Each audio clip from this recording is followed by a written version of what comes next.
Darkness. Real goddamn diabolical darkness exists. You'd understand it too if you had seen something looking at you from underneath the crack of a door. Eyes bulging like two balloons pressured to bursting and what remained teeth cracking and breaking. The sad reality is that I have forgotten my wife's face and her voice. But 26 years later, I still remember every detail of that goddamn thing. If I could forget it, I would. Good riddance. But duty and a promise to the man who helped me stop it the first time prevents me from doing that. And as a new herald, I've seen the signs. And one of you is that creature's marked one. So I'm diving back into that horrible night so that maybe you will recognize the signs in yourself. And if you do, contact me.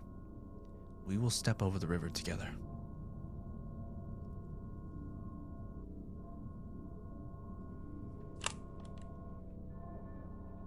Do you believe in darkness, Sheriff? In my younger years, I believed in the undeniable truth that darkness and light coexisted, woven into the very atoms of the universe. There was good, and there was bad. Period. And if a person could but walk the straight path, narrow path, they could be considered a hero in their own right. After all, that was what made me idolize those flights of fancy printed colorfully on pulp pages. I sighed, dragging on my Camel, and the cigarette was half ash already. The old lady wouldn't have liked me smoking again, but under the circumstances, I think she would have understood. I stared at the tape recorder in my hand, avoiding the photos in the file. I couldn't look at them again. Instead, I took another puff of the cancer mist before exhaling.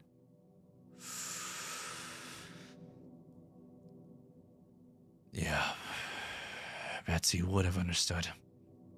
I crushed a cigarette onto a newspaper clipping of the so-called miracle doctor, and then lit another.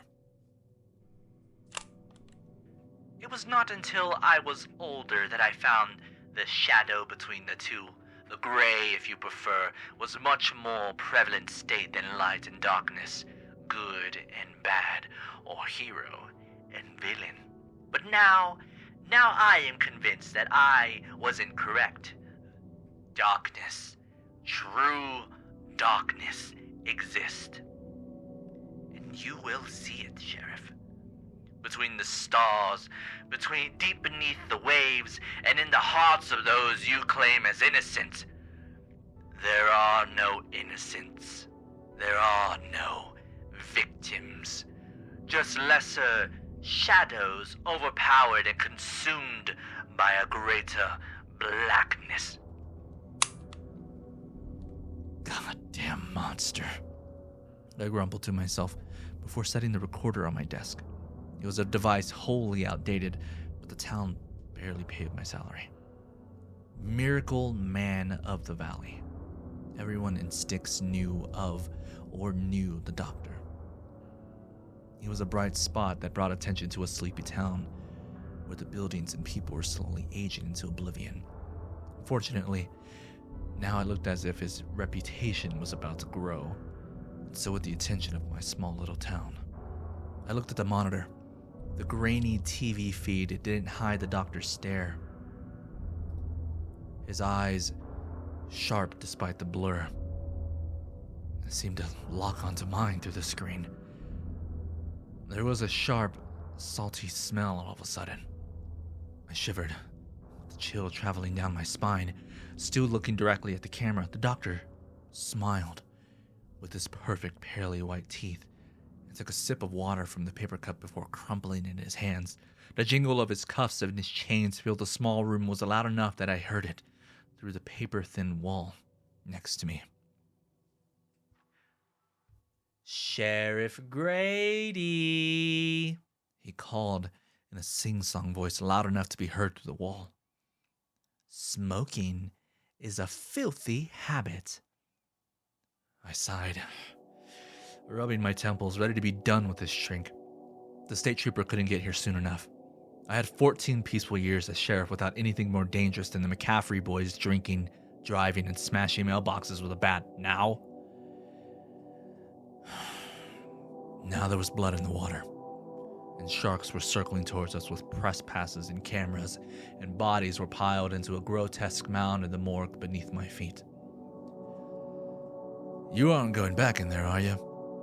Henry asked from the kitchen doorway, voice low.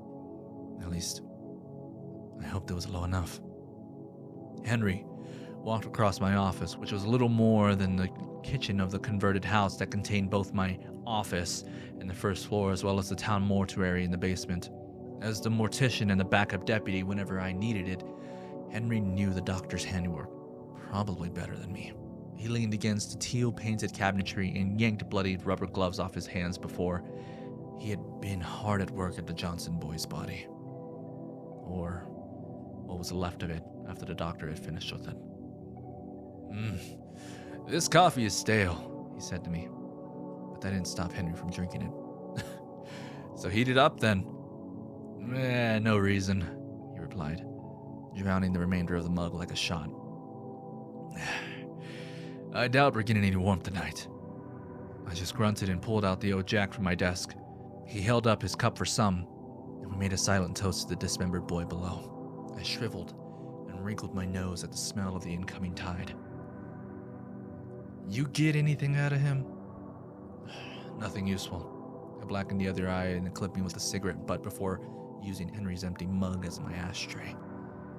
"The good Dr. E.J. Christensen is a narcissist.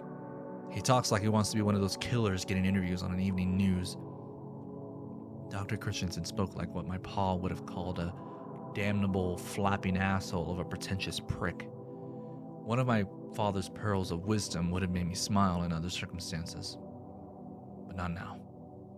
Either way, it was as if the miracle doctor seemed to hope his overfamiliarity with an unmarked thesaurus might make him a little less forgettable, but he could throw all the fancy words and phrases he wanted to into the tribe, but I planned to forget Dr. Christensen as soon as the man was stuffed into the darkest corner the county jail had to offer. The inmates would take care of a child murder after that. At least I hope so. I looked up at the TV, showing the doctor who was still handcuffed and chained into the interrogation room. That room used to be a kid's room, and now a monster sat inside of it. That wasn't lost on me. "Any news on how long the stadiums would take to get here?" I asked. Henry shook his head and said, "Not a peep, but it might have to do with the buster of a storm we got brewing out there." "Storm?" I strained my ears, but it seemed quiet outside. "Been all over the local radio," Henry responded. "Popped up out of nowhere and is raging in Helena. Already killed 2 at least." "Someone we know?" "Old Henderson and his boy coming back from fishing." "Damn."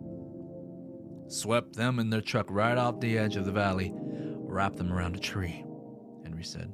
"Probably wouldn't have been known about neither if Clive hadn't been on a couple 100 yards behind him. Said it was like a giant hand that swatted them off the road like a fly. Told Clive they would have had to store the bodies in the Helena butcher freezer. We don't have the room." "Damn," I repeated, dumbly before lighting another cigarette. More bodies of people I knew, growing cold before the sun set on that awful day. "A torrent is approaching, Sheriff Grady." The untouched cassette recorder played, making us jump. "The depths are rising, and not even Noah's vessel would endure what has awakened." "Christ," I hissed, feeling my heart pound with the little air I had left standing on the end. I smashed the stop button angrily. Piece of fucking junk. "Is all well, Sheriff Grady?" the doctor called through the wall. I looked at the TV and saw that he was smiling ear to ear. "Bastard," I growled. I stood and popped my back before picking up the recorder and called 1911. "Well, if this storm is as bad as you say, might as well get the rest of the interrogation done. Leave it for the stadies, Grady. The quicker the damn doctor confesses, the quicker he can see the chair, I told him, holstering the pistol in my side sling. I don't have anywhere else to be, but you go home to Chris and the boys. And leave you here alone with him? Not a chance, Henry scoffed. Besides, her mother is there to help with the twins. Chris won't be alone. I nodded, happy that I wouldn't be solo for this even if I was too hard-headed to admit it to Henry. The idea of it just being the doctor and me was terrifying. If I'm being honest, that was one reason I had stopped the interview short earlier. Even having Henry only a flight of stairs away was too far, when I had to sit across from a demon wearing a muddied, bloodied suit. I took a deep breath, and I grabbed the file and returned to my seat across from the doctor. After flipping the cassette and the recorder and clicking 2 buttons, I looked up at the doctor. He was smirking at me. No, I wanted to hit him hard. Leaning forward, I enunciated clearly. June 13th, 16:52 p.m. Continuing interview of Dr. Emmanuel Judah Christensen. With the preamble out of the way, I sat back and sighed. Where were we? Are you well, Tom? Sheriff. I snapped like a whip. It's Sheriff Grady to you, Christensen. The doctor sucked on his teeth before giving a deep chuckle. Predatory. He was the cat. I was the mouse. Watching me with those hungry eyes, the doctor tapped on the table with long, thin fingers. They were the fingers of a city boy. Clean and pristine. That had never seen an ounce of hard manual work. Until today. Until the butchery of the Johnson boy. I was sick to my stomach and avoided looking at the closed file on the table. I apologize, Sheriff Grady, the doctor said with a surprising amount of warmth. I was under the mistaken perception that we were on a first-name basis. After all the conversations we had after your lovely wife... Stay on topic, Doctor, I snapped at the bastard shriek. You already admitted to killing the Johnson boy. Denying it would have been futile, given the blood on my hands. His parents and 3 others who tried to detain you. So now I just need to know why. I finished ignoring his interruption.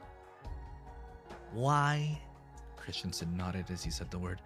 A look of deep thought gave him the appearance of serenity, which, I admit, shook me more than I'd liked. The monster felt no remorse for what he did. Yes, why? I repeated. I swallowed the bile building in the back of my throat. Why did you take Ryan Johnson, a boy of 12, and impale him on a meat hook? Why did you wrap his intestines around his throat like a noose? Why did you fill his stomach with sea salt and brine? Why cut out his tongue, his eyes? Why carve out that symbol into his forehead? Why is a demon like you alive? That little boy lies on the slab next to his parents. Why? My voice had been rising till it had turned into a deep roar. And it wasn't until the last word that it returned to a normal level. That was a lie. In truth, my tone was no longer a battle cry for justice. Instead, it was a whimper of hopeless desolation. I felt sweat dripping down my forehead and neck. Realizing I was standing, I took a deep breath and sat back into my chair. In the commotion, I failed to notice that the doctor held something in his long, slender hands. How? Looking quickly at the closed file, I found it open, the crime scene Polaroid of the body no longer hidden behind the witness statements. I looked back at the monster across from me. How had he done that? How? Impossible. It was given the only water within 200 miles was the lake. I was in that moment, overwhelmed by the smell of seawater. He was humming a tune as his dark eyes searched the photo like it held a hidden truth. Maybe it did. I wondered if the question of why would be answered if he found it. Why? The doctor slowly said before looking up to meet my eyes. There was a moment where I felt the Leviathan presence ready to drag me down, and then it was gone.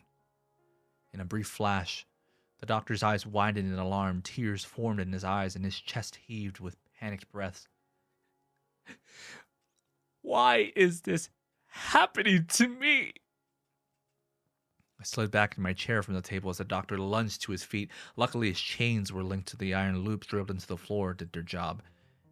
And he fell back into his chair hard enough to upset it. The doctor went spiraling onto the ground, and a whimpering mess of blood dripped onto the hardwood floor where the cuffs had tore skin. Christ, damn shit, damn bastard, I said as I fumbled for the Colt from its holster, leveling it with shaking hands. Help me, Tom, he cried from where he lay. The doctor's bloodied fingers crinkled the picture. He began smashing his forehead into the floor. Whack, whack, whack. Jesus Christ, Grady, Henry said, shouldering me as he rushed from the door to the doctor. Help me before he kills himself. I dropped the pistol onto the table and darted forward, grabbing the doctor's other arm and yanking his torso back to keep him from concussing himself further. Henry growled and had to readjust his grip from the slippery blood dripping down the doctor's arms. At the same time, I hooked one arm under the doctor's arm and gripped the collar of the tattered suit jacket with my other hand. Even with both of us, the doctor was still able to repeat his headlong assault against the floor 2 more times. Calm down! Kill me! The doctor cried, spitting teeth and slop from his bloodied mouth. Kill me before he takes me again! Darkness. The lights in the room flickered off completely. The air conditioning unit circulating the stale, salty atmosphere, although the vents had gone quiet. I heard the blaring of the tornado sirens echoing through our small town. A moment later, the emergency lights kicked on as the generator in the morgue below took over. Bathed in the yellow glow, the doctor went limp in our hands, his bloodied fingers still clutching the crumpled photo. Henry and I barely had time to catch our breaths before the stench hit. Wet sand, rotting wood, and the stink of something dredged from the deep. There was a sound of static before the radio in the kitchen cut on with the broadcast warning. As baffling as it is, a cyclone seems to be forming overhead. Scientists are at loss, but warn residents that the high winds and flooding... Then came a snap. The doctor was motionless except for his hands, which were contorting in every shape imaginable. There was a sickening wet crunch as one hand slithered free from the cuff, skin peeling, bones crushed to a bag of meat and broken bone. The other pulled against its shackle and tearing flesh down the gleaming white beneath. Heavy winds hissed through spaces in the attic like a death whistle, and a growl of thunder or something worse shook the building. The doctor moved. Defying all logic, he was able to launch from our grasp, striking and destroying a leg of the table like a matchstick. It collapsed on top of him, with the paperwork detailing his heinous acts scattering around the room. His face concealed from our view by the wooden tabletop, the doctor seemed to collect himself. When he spoke again, the previous emotions had been replaced by an incredibly cold pressure. Why, you ask, Sheriff Grady? He chuckled from beneath the table debris. The answer to your why is twofold. First, the happenstance and fortune delivered anguished Ryan to my door, while necessity and devotion carved him with a knife. I reached for the Colt, but found the holster empty. Fuck! In the emergency light, the doctor's body twisted unnaturally. His legs flopped uselessly as if the bones inside no longer obeyed him. His torso corkscrewed and snapped, leaving his waist to be the divide between where his back stopped and his groin began. I gulped in horror as the bone pulped, hand flopped against the side of the tabletop, more liquid than solid, but still gripping, still pulling pieces of white poked through the skin, leaving tiny faucets of blood across its surface. Despite the ruined hand, he still managed to drag himself forward. Holy hell, Henry grasped, staggering backwards until his back slammed against the wall. The second reason why. Their screams were a symphony to me. The voice was different now, richer, layered, with something echoing beneath it. The doctor's eyes glinted as if he pulled himself further into the light, his lips peeling back into a grin. Steel yourself, Sheriff. You prodded the abyss. His voice dropped into a whisper. And here, there be monsters.